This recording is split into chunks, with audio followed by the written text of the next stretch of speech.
এই তাবিজ ব্যবহার করলে দুইজন আলাদা হয়ে যাবে, তাদের মধ্যে শত্রুতা তৈরি হবে। তো এটি জায়েজ কাজে ব্যবহার করবেন। তো চলুন কথা না বাড়িয়ে আমরা কাজে চলে যাই, কিভাবে আপনি এই তাবিজটি প্রয়োগ করবেন। যে কোনো শনি মঙ্গলবার দুপুরবেলা এই তাবিজটি লিখবেন। দুপুর 1টার আগে, 12টা থেকে 1টার মধ্যে এই তাবিজটি লিখতে হবে। তো তাবিজটি লেখার ক্ষেত্রে যেরকম নকশা আছে ঠিক সেরকম নকশাগুলো আপনি লিখে নেবেন। এরকম বক্স থেকে এখানে 1 আছে, এরকম আর কি আপনি এই সংখ্যাগুলো ফিল আপ করে নেবেন। এখন যাদের মধ্যে বিচ্ছেদ করাবেন তার নাম এখানে লিখবেন, বিন দিয়ে তার বাবার নাম এখানে লিখবেন। নিচে দ্বিতীয় ব্যক্তির নাম লিখবেন, বিন দিয়ে তার বাবার নাম এখানে লিখবেন। ঠিক আছে। এখন যদি আপনার স্ত্রী হয়, ঠিক আছে, তাহলে স্ত্রীর নাম এখানে বসবে, এখানে বিন অথবা বিনতে দিলেও চলবে, দিয়ে তার মায়ের নাম এখানে বসবে। ঠিক আছে। আর যদি কোনো পুরুষের সাথে মনে করেন যে অবৈধ সম্পর্ক আছে, এই পুরুষের নাম এখানে বিন দিয়ে তার বাবার নাম এখানে বসতে হবে।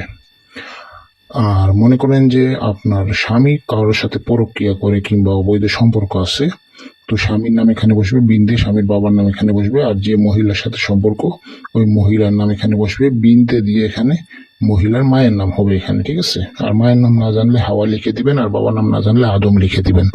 তবে অরিজিনাল মা বাবার নাম জানাটাই উত্তম, তাহলে 100% রেজাল্ট পাবেন। ঠিক আছে। এটা থেকে একটার মধ্যে লিখে কি করবেন আপনারা, এরকম একটি কবজের মতো বানিয়ে নেবেন। ঠিক আছে। একটি সুতা দিয়ে, কালো সুতা দিয়ে একটি কবজের মতো আর কি তাবিজের মতো বানিয়ে নেবেন।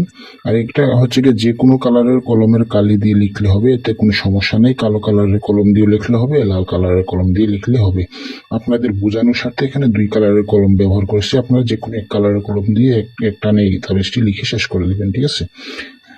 তাবিজটি লেখার পর এরকম একটি লেবু নেবেন, ভালো লেবু নিয়ে লেবুর মধ্যে এরকম একটি ফুটা করবেন। ফুটা করে আপনারা একটু দেখতে পাচ্ছেন হয়তো ফুটাটা,